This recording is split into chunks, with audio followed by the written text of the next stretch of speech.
Hello and welcome to Chapter 3, Conditional Execution. In conditional execution, we meet the if statement. The if statement is where Python can go one way or another way, and it's the beginning of sort of our way of making Python make decisions for us. Sequential code, we just do some things. Sometimes that's useful, but now we can have our code check something and then make a decision based on that thing. So the conditional steps in Python are pretty straightforward. The keyword that we're going to use is the if statement. And so if is a reserved word. And the if statement has as part of it a question that it asks. And this is asking if x is less than 10. And the colon is the end of the if statement. And then we begin an indented block of text. And the way this works in this particular thing is this line is the conditional line. If the question is true, the line executes. And if the question is false, the line is skipped. And you can think of it the way this is, right? X is 5, ask a question. Is it 10 or not? These questions do not harm the value of x.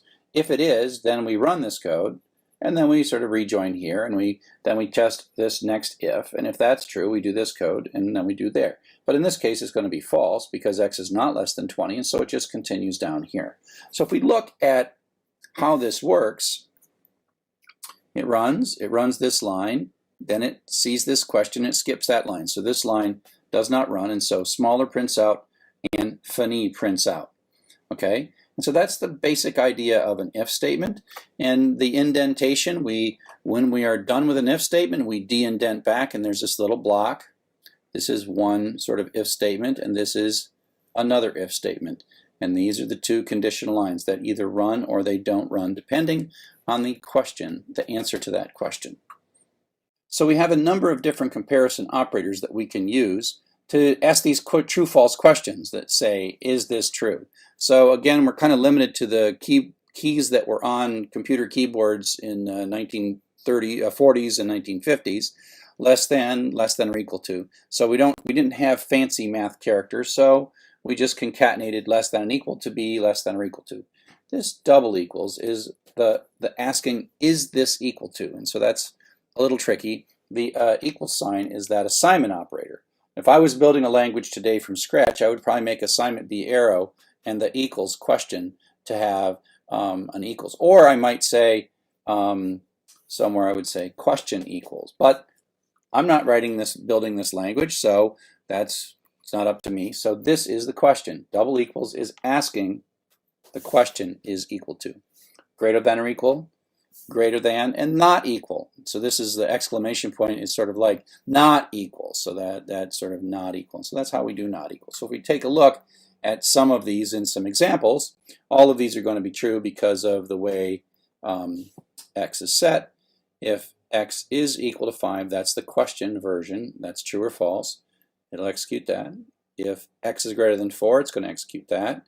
If x is greater than or equal to 5, it's going to execute that. Here's kind of a shorthand where if there's only one line in this block, you can kind of pull it up right on the same line after the equals.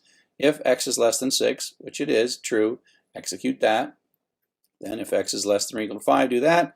And if x is not equal to 6, do that. Now, like I said, all these questions have been carefully constructed so that they're true, just to kind of show you the syntax of those comparison operators. Now, you don't just have to have a single line of text in the indented block, and this will be something you're going to get used to. So if we indent more than one line, then the conditional code is actually these 3 lines. So the idea is you have an if statement, you come in, you do an indent, and as long as you stay indented, you stay in that if block. If it's false, it just skips all of those.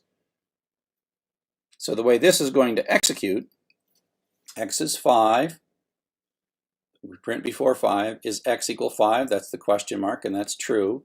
So it's going to run all these, and then come back, and then continue on in the de-indent. So all this stuff is running, right? And then it says x equals 6. Well, that was false, so that skips all of them. So none of these lines of code run. So these actually don't run, and it says afterward 6. So that's a mistake. Those don't run right there, okay, because x is not equal 6. Okay, so indentation is an essential part of Python. We use indentation in lots of programming languages, often to kind of demark demarcate blocks to show where blocks start and stop. But in Python, it's syntactically correct. You can make an error if your indentation is wrong. After an if, you must indent. And you maintain the indent as long as you want to be in that same if block. And then when you're done with the if block, you reduce the indent. In this rule of indenting, comment lines and blank lines are completely ignored. So we're going to tend to like put 4 spaces. 4 spaces ends up being the normal thing that we do, and you'll see all the code that I write has 4 spaces for each indent. If I go in twice, I use 8 spaces. And we have this instinct of wanting to hit the tab key to move in 4 spaces. Now the problem is that it might look the same on your screen. A tab and 4 spaces might line up the same place depending on how tabs are set. But Python can get confused by that. So we tend to avoid using actual tabs in files. And so most programming text editors, like if you're using Notepad or Text Wrangler, there's a place to set the tabs to say don't put tabs in this document, but every time you hit a tab, move over 4 spaces. And so you hit a tab, but it's like space, space, space, space, space.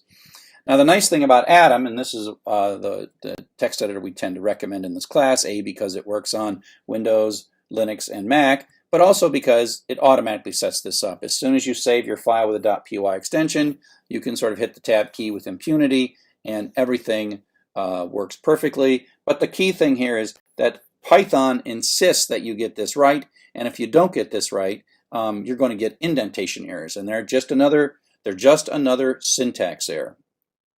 So if you're using something like Text Wrangler or Notepad, hunt around in the preferences and you'll find something about expanding tabs, or maybe how many spaces each tab stop is supposed to be. And so you check these, and what this really is doing is telling your text editor never put an actual tab in the document, but somehow simulate tab stops using spaces. And so here is a bit of code. It's got a nested block, but it gives you this sense that you have to be very explicit when you're reading Python code of whether the indent is the same, between 2 lines the same, increased or decreased. And so every time you increase it, you mean something, and every time you decrease it, you mean something, and literally if it stays the same, you mean something as well. And so if we take a look at this, here we have a line, and the next line has the same indent. This is an if with a colon at the end, so we have to increase the indent, and now we're maintaining it, okay? So these 2 lines are part of that if, but now we have de-indented. So whether you choose to de-indent this word or whatever, where you do this de-indent affects the scope of how far this if statement lasts, right? It lasts up to, but not including, the line that's de-indented to the same level as the if. Okay, so this is a de-indent. Now we have a blank line, which doesn't matter, and we maintain it. Now we have a for, which we'll learn about in the next chapter, which is a looping structure. Let's do a for runs this 5 times. It has a colon, and it also expects an indented block. Now we have what's called a nested block, where we have an if and a colon, and we go in some more. So this is like 2 indents, right? So these are 1 indent, and these are 2 indents. And so this is a block within a block. And then we de-indent, so that means this print is not part of the if statement, but is still part of the for statement. And then we de-indent again, and then that means this print is sort of on the same level as that for statement. So if you start thinking about this, you want to be able to start thinking that these blocks are the start of the block with the colon line up to but not including this line that's been de-indented. So the for goes this far, right? The for goes up to but not including the line that's de-indented. The if goes up to but not including the line that's de-indented. So as you do this, you'll sort of mentally start drawing these blocks, and pretty soon you will start constructing them as blocks. And it takes a while, but doesn't take forever. But in Python, unlike other languages,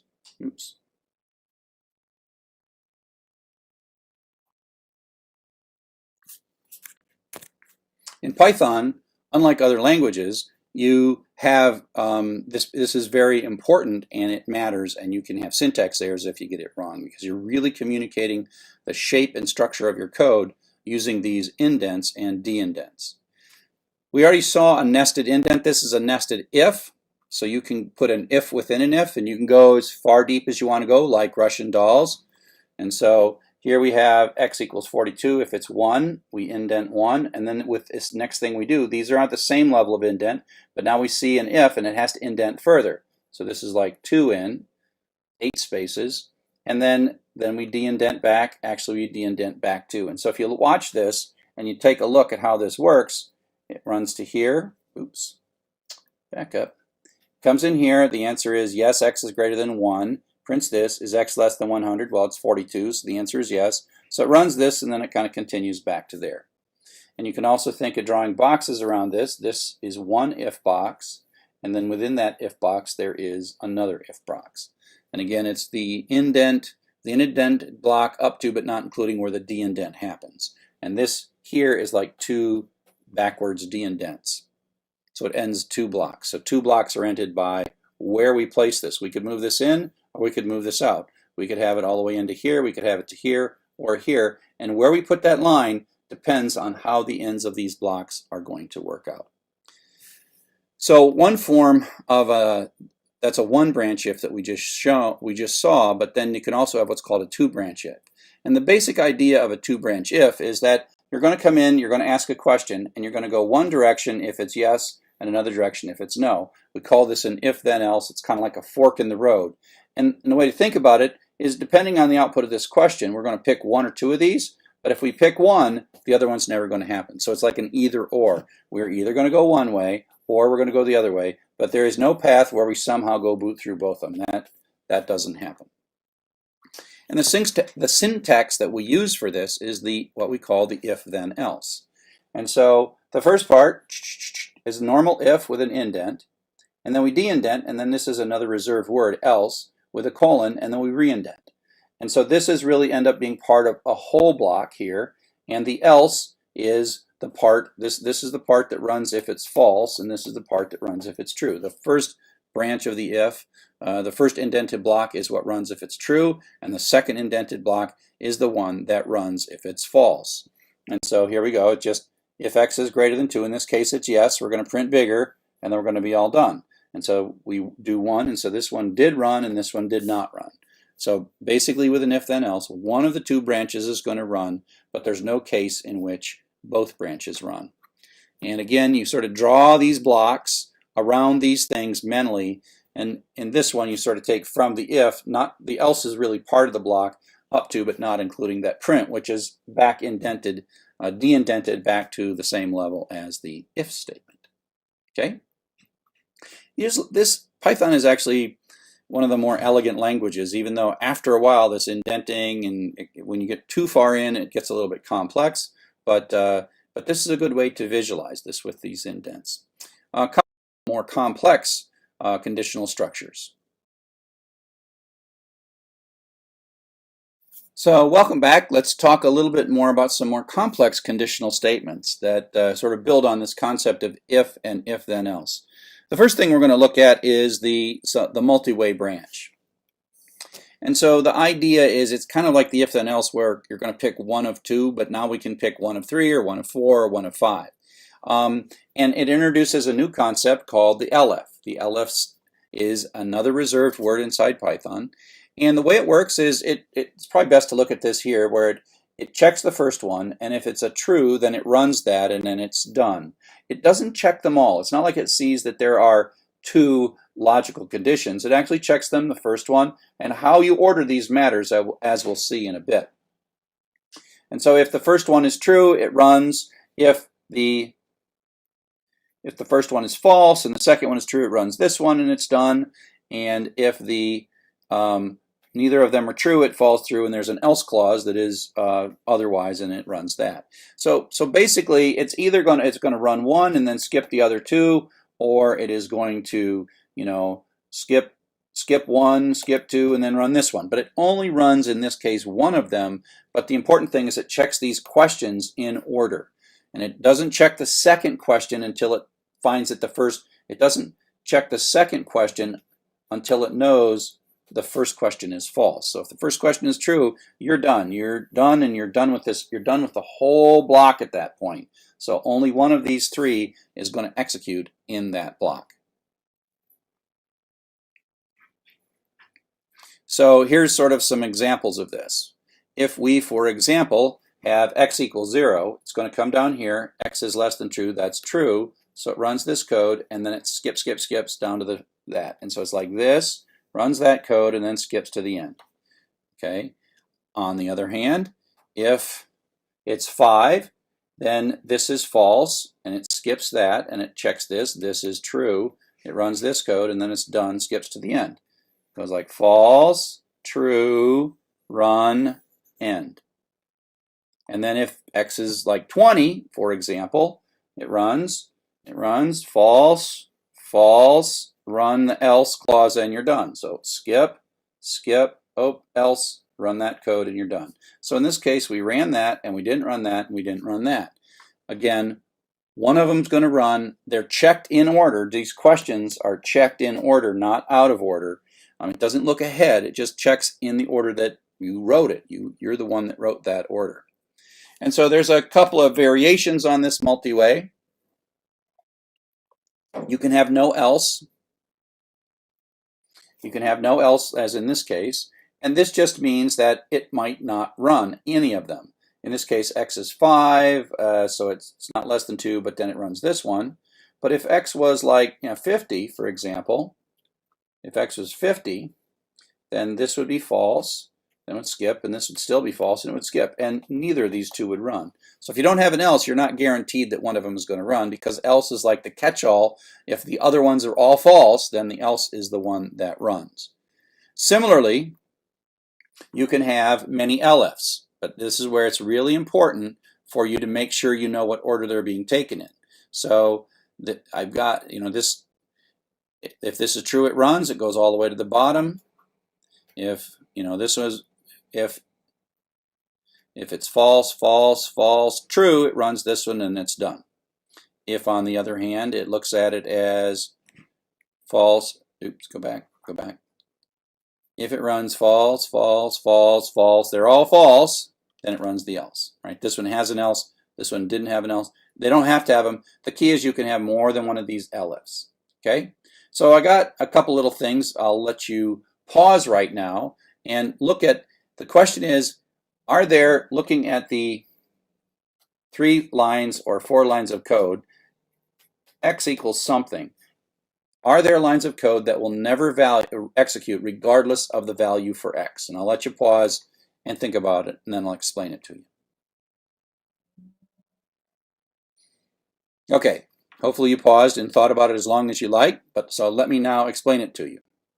So we come in here, and if x is less than or equal to 2, it's going to run this first thing, and if x is greater than or equal to 2, it's going to run this, and if neither of those are true, then it's going to run this. Well, the weird thing is, all numbers are either less than 2 or greater than or equal to 2. I carefully constructed this to the point where it would never run this line of code. It is either going to run this one or run that one, but it's not going to ever run this one. So that was kind of like a weird dysfunctional one that I constructed. This other one is a little different. If x is less than 2, we do this. If x is less than 20, we do that. If x is less than 10, we do that. And if none of those are true, we do that. Well, the problem here is between these two lines. The problem is if something's less than 10, like 6 for example, it's also less than 20. So even though there might be values for which this is true, those also are going to have this true. So for something like 6, it's going to run here, and it's not even going to look at this. That's the point. It doesn't even look at this. And so I could have made this more sensible if I'd have moved this little block of code up to there. So this is where the order in which you choose your questions, the way you put these elifs together matters, because it doesn't look at all of them. It only looks as long as it can. As long as it sees falses, then it keeps on going to the next one. But as soon as it doesn't see a false, it doesn't continue. So the last conditional structure we'll talk about is the try and except structure. And if you know any other languages like C++ or Java or JavaScript, you're like, whoa, that's kind of an advanced concept. But it turns out in Python, because of Python's propensity to throw tracebacks in situations where you kind of would like to recover, it turns out you kind of have to use it a little more and a little earlier in your programming skill.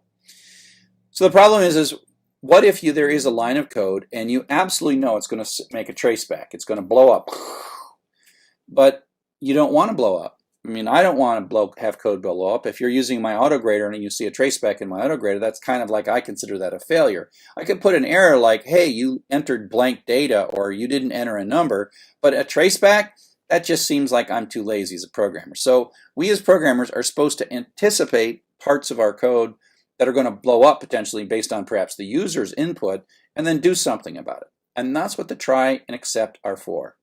It's you take this little dangerous piece of code that might break and might blow up, and you surround it with a try and says this might blow up, and if it fails, run this code down here. Okay, so that's the try, and if you get an exception, the accept is kind of like if you get an exception.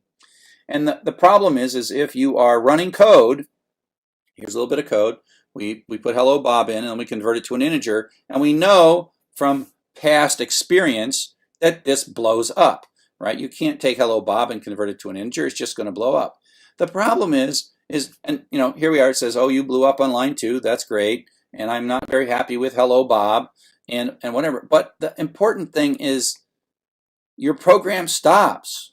These other lines, they don't, oops, these other lines, they don't exist, right? It doesn't go any further. Remember, the traceback is Python is really confused and I don't know what to do next. So Python is just going to be conservative and stop.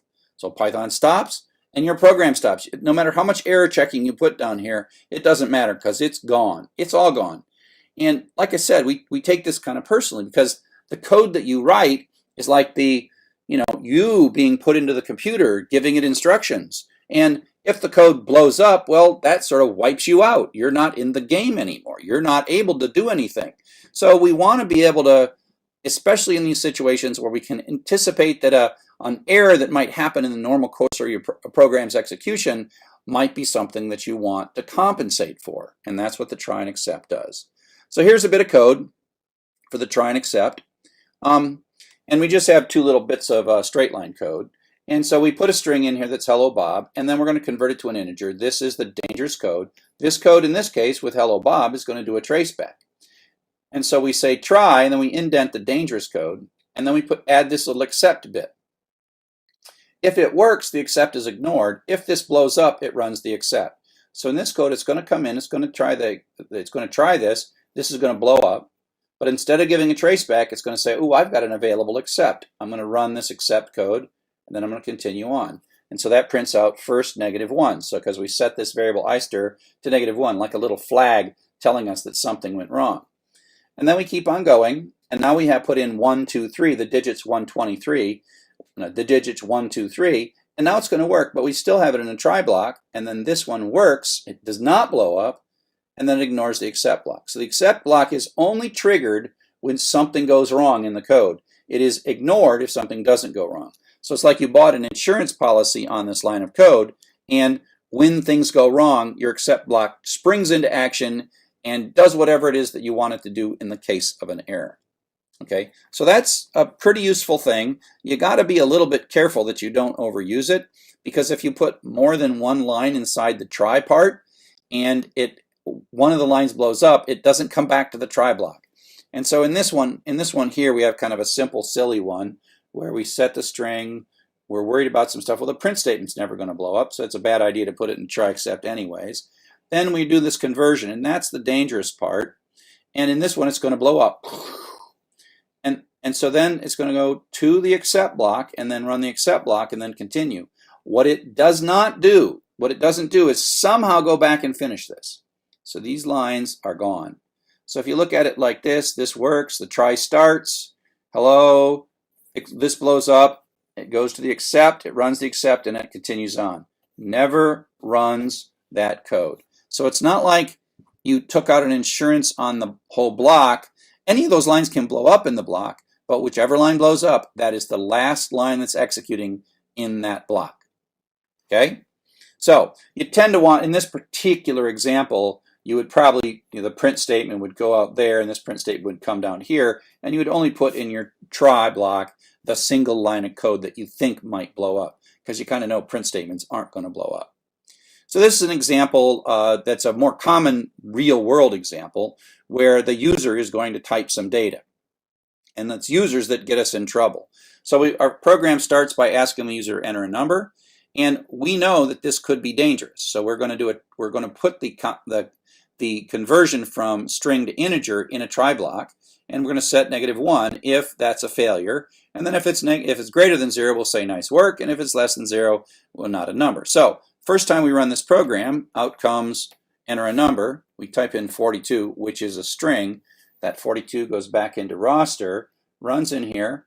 This runs, it's fine. That becomes a 42 number, so we skip the except block, and ival is greater than 0. We print out nice work, and we skip the else. Okay, so it says nice work.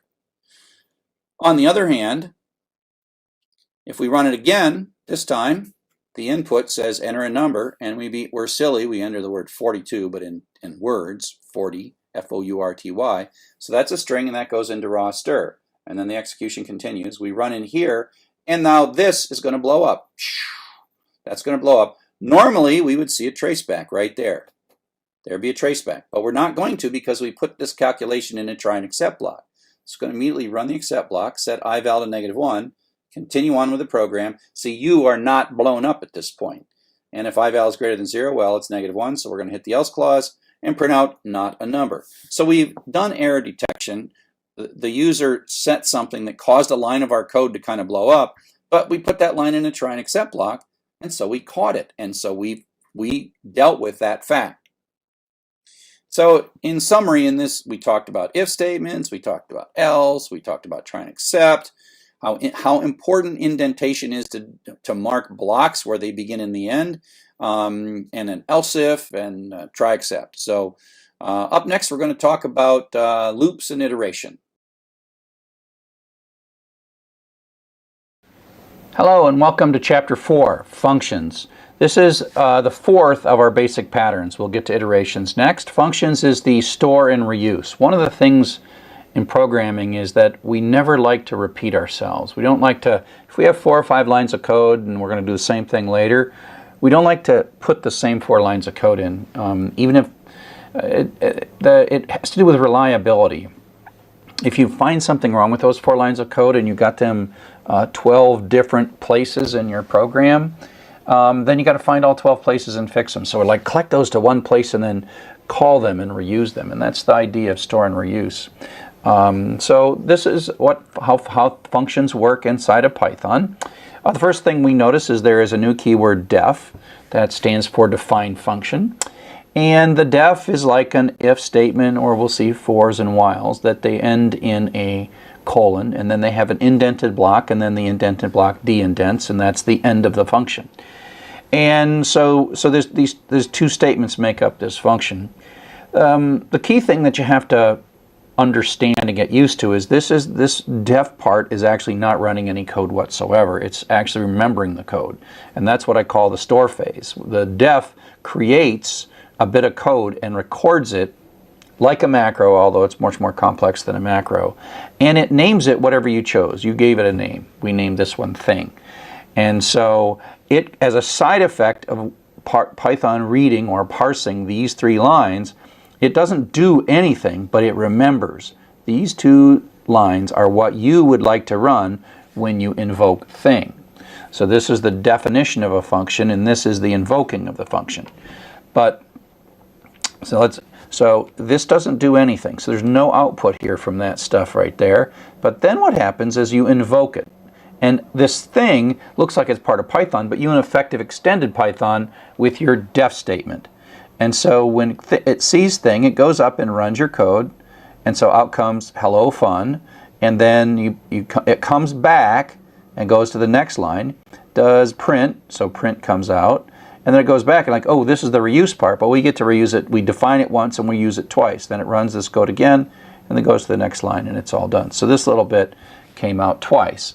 And of course this is really simple so that I can fit it on a page, but you get the idea that I don't want to repeat. This might be, 15 to 100 lines of code, and I don't want to type those over and over again. So I say, hey, store these in a name that I choose, and then when I invoke them, bring them back and then run them again. Okay? So that's the basic idea. We actually have already been using functions from the beginning. The print is a function, right? Print is a function. Every time we see print, print parenthesis, and then we have some stuff in here. We're calling the print function. This is the syntax with two little parentheses, is the syntax for functions. And so input's a function, type is a function, float's a function, int's a function. All these things are built-in functions that come with Python at the moment that we started. I mean, it's just we installed Python and these came along. And then there's other functions that we define and use, and that's what the def is for. And in effect, we can create new reserved words of our own making that extend the Python language after we define the function. So it's just this bit of reusable code that takes some arguments. We haven't seen any with arguments. There's a little parenthesis, and we'll see how that works in a bit. We define using the def keyword, and then we invoke it. There's the defining phase, which actually doesn't run the code, it just remembers the code, and then there's the invoking phase. You define it once and then invoke it one or more times. Calling the function or invoking the function, we think of those two things as the same thing. Call, invoke are just the terms we use.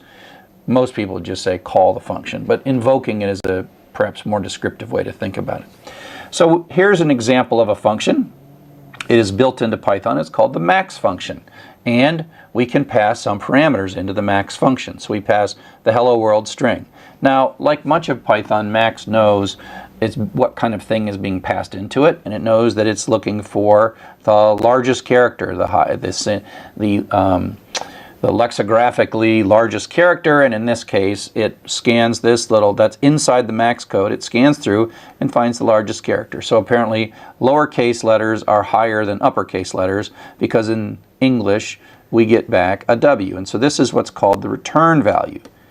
So this is an assignment statement. Let me clear this and start over. So this is an assignment statement, so it has to evaluate this right-hand side. And a function call is nothing more than like x plus 1. It's something to evaluate. It runs the function code, passes in this argument, and then this residual value, this is called the return value, we'll look at this in more detail, becomes the result of this little bit in the expression, and there's nothing else. We could have, w plus 1 or something, and then the w is what's stored into big. Okay, so we print big, and big is a variable that has the letter w inside of it. And then we ask what is the smallest, and that finds the blank, and so we get a blank to see this. There's a min function and a max function. Both of these are built in. These are built-in functions. They're always there for us. Okay, so here is another example of the max function, and so we can think of this as invoking or calling this function as this right-hand side is being evaluated.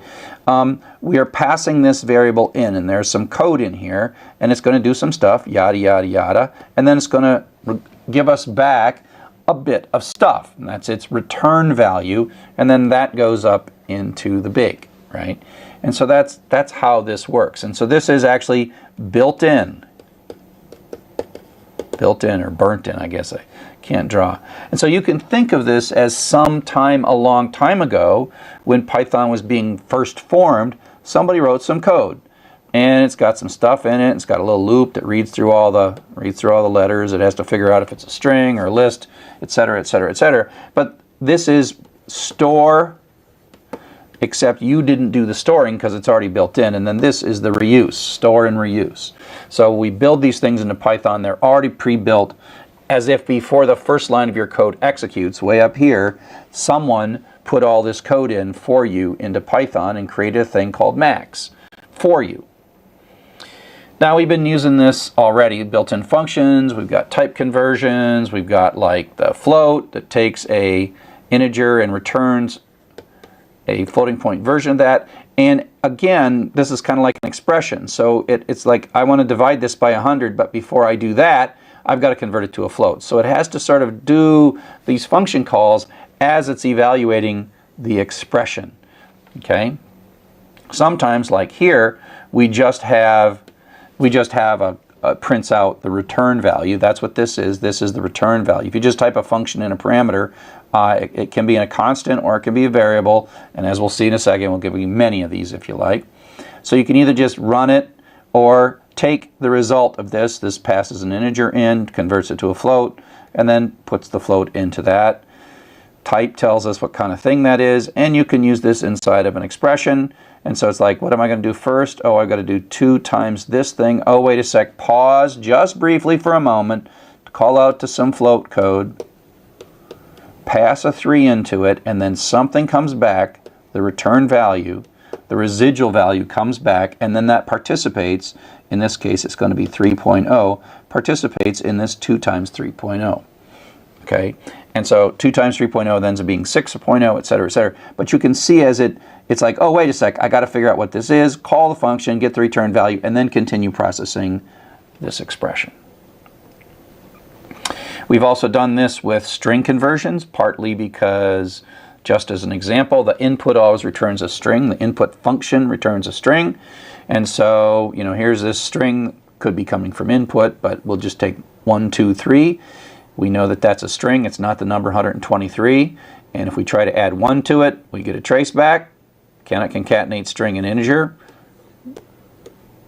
Trace back. But we can't convert that string to an integer. And so int can take like a floating point number or an integer or even a string, and it says, oh, I know what I'm supposed to do with a string. I'm supposed to look at this, interpret these as numbers, and multiply by 10 and figure out what the hundreds place is and all that stuff. There's a little bit of work to that, and it does it. But then it gives us back an integer, and we say, oh, what is that? That's now the 123, but it is of type int. And now we can add 1 to it and get 124. And as before from this example that we're kind of reusing from a previous chapter, you don't want to try to convert, oops, sad face, sad face. Sad face. Don't want to try to convert something that doesn't have digits using int, because it'll say, I don't know what to do, and then your program quits, right? You don't want your program to stop, tracebacks, and you can, of course, deal with that with try and accept, but that's like a previous lecture. Okay, so welcome back. We're going to continue and start talking about building our own functions. So again, we use the def keyword to define a function, and then later we're going to invoke this. And there's a bit to it. We are defining the name of the function. In effect, we're extending Python and creating new predefined things that we can use, except it's our code. It starts with a def keyword, has some optional arguments, which we'll see in a bit. That's what the parenthesis is. And then the name. And the function names follow the same rules as variable names. And then you have an indented block, whatever code you want to do, and then you have a de-indented block, and that sort of defines the essence. The key thing here is this is not calling. It's not invoking. It's not executing. It's remembering. It's storing. It's figuring things out. So here is the output of a program that defines a function but then doesn't use it. So this is a sort of broken function.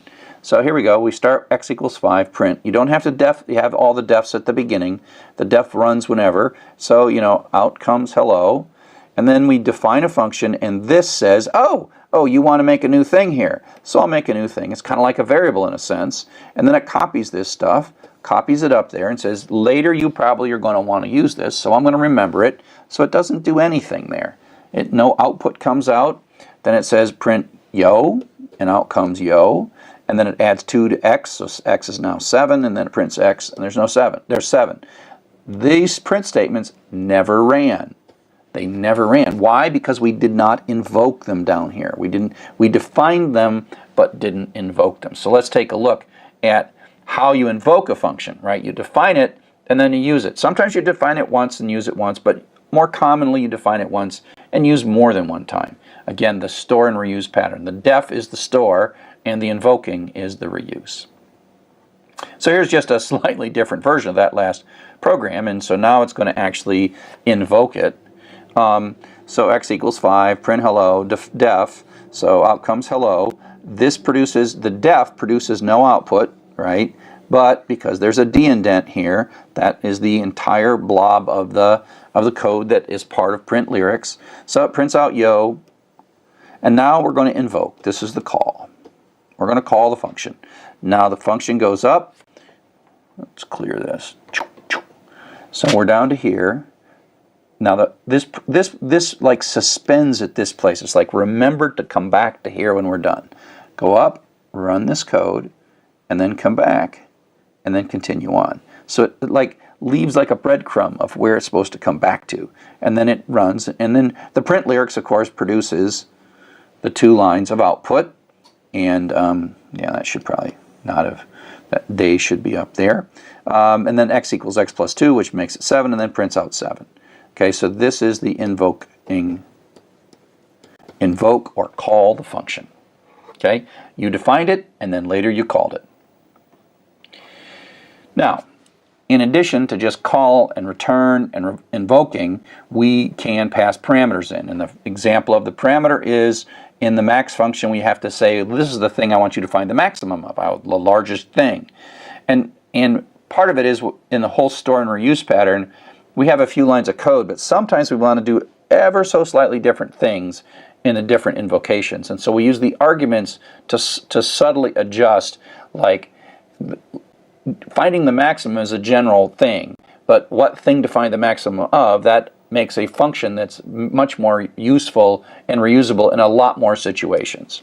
So arguments are the thing we passed in, and we define for our functions that we're going to build, we, on the def statement, so we say def, greet, name a function, and then this is the arguments, the things that are coming in.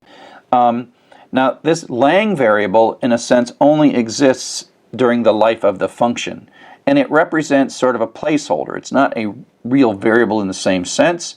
It's a placeholder that refers to how you touch that first parameter that's sitting in there. Okay, and so lang, lang is our first parameter, whatever it is. We don't need to see this part down here right now. All we know is we're going to make a function, and we're going to take a parameter, and this lang is the placeholder that tells us what that parameter is. Okay, so within the function, we're going to check to see if the language is Spanish. If we are, print hello. Else, if the language is French, print bonjour. Otherwise, print hello. We have a very highly simplified language translation system here. So the def, of course, does nothing except remembers that and defines the concept greet. So that comes down, and now we're going to call it. And that says, go look up the thing that I defined called greet. If you don't put this in, greet is going to give you a traceback. But because you extended and named it greet, so it runs in, it starts, suspends the code here, starts up here, but then lang is now an alias to en. So now we can run if that is es, else if, I'm getting it all wrong now. Right, so en comes in as lang, we're coming in the code. If it's not es, it's not fr, else it prints hello, and then it comes back to the next line. And then we call it again, and this time es is lang, and so it runs this code and prints hola, and then next time it calls with this, and then it prints bonjour. You get the idea. So this is a placeholder so that on the successive calls or invocation of the function, we can get at whatever the programmer put in as that first parameter. And so we are saying in this definition, we are ready to receive a first parameter. Please call us with a parameter, and then we will be able to do something slightly different for the different values. So this is a reusable bit of function that prints hello in 3 different languages, and then we tell it what language at the moment that we're actually invoking it. So that's putting stuff into the function. Now getting stuff back out is the concept of returning. In the return statement, is an executable statement that does 2 basic things. The first thing that it does is it finishes. Now this is a one-line function, so that's kind of redundant, but when Python goes into the return statement, it doesn't continue on to the next line. It just returns. That is the end of the invocation of that particular function. But even more importantly, it takes as its parameter. You can say return without a parameter, and it will stop the execution of the function, kind of like a break does for a loop. It's kind of a break for a loop. Get out, we're done. Don't run that next line. Get out. But it also allows the specification of what you want as the residual value in an expression. So we're doing a print, and then we're saying greet. And what's going to show up here is whatever this function does in its return statement. And so that prints hello. We call it again, and it prints hello again. Okay? And so basically the return statement is I call this the residual value. It's like what shows up here when the function is all done, and it's the string hello. We call the functions that return values fruitful because they produce something, and but you don't have to. You can just say return, or you don't even have to have a return statement. It goes to the last line of the function, and it does a return automatically at the last line of the function. So here's a little bit of a rewrite of our little language program. We are going to create a greeting program. We're going to take the language as the first parameter. And instead of just doing a print statement, which is what we did before, this is now more like a function because it takes some input and produces some output as a return rather than just printing. It's a little tacky for a function to print. And so here we return hola, bonjour, and hello based on the right thing. So now we say print greet en, so it runs the code once, lang is en, and then it runs this code, and the residual value is hello, so it says hello Glenn. And similarly, when it runs this code, it passes es in as lang, it runs through, and it runs this statement. It does, if there was more statements, it wouldn't run them as soon as this return runs. That says that this bit right here is now HOLA, so hola Sally. And the same with French, goes in, runs again, out comes the return statement, and then bonjour Michael. So you see how we can control as we're writing the application, we can control as we're writing the function what the residual value that we want to see in whatever expression is calling us. Sometimes we have returns and sometimes we don't have returns. So if you think of the max code that we talked about before, we can kind of see that somewhere inside that max code there's a return, and that's how it communicates the W back to us. So we pass in as argument, hello world. It comes in as a parameter, and it's going to loop through this imp somewhere. It's going to loop over and over into imp, and then at some point it's going to figure something out and tell us what it wants to send back to us is a return statement, and so the W comes back and gets assigned into big. You can have more than one parameter, and they're just in order. The first one and the second one, 3 and 5. So 3 becomes A and 5 becomes B, and away we go. So we just use this to add two numbers, and so 3 plus 5 is 8. So you get as many as you like, and the order matters. And if you do things like you tell it you want parameters and you don't give it to them, then that'll become a traceback, and it'll blow up. You can also talk about optional parameters later. So you don't have to have return values, and that means that you simply don't call a return with a value, and return is always implicitly happening as the last line of the function. So that's kind of the basics of how functions operate, but I don't want you to get too excited about writing functions. Some programming classes are like, gotta write a function, gotta write a function. Functions, to be clear, are a very powerful mechanism. And as we write programs, 150, 200,000, 200 lines of code, 1,000 lines of code, 10,000 lines of code, the concept of a function is really important. We would go crazy if we didn't have functions. But if you're only writing 20 lines of code, forcing yourself to write a function is kind of pointless. So don't worry about maybe the lack of urge to use this. We are calling lots of predefined functions, and we will for the next couple of lectures. There will be a time when you go like, oh, I'm sick and tired of repeating myself. Oh yeah, time to write a function. So that's why we don't push functions prematurely. We just want you to know what they are, use them, and at some moment you'll be like, oh, I want to define one. But don't worry about, it might take a while before you really want to define a function. So that kind of summarizes our lecture on functions, and up next we're going to do iterations.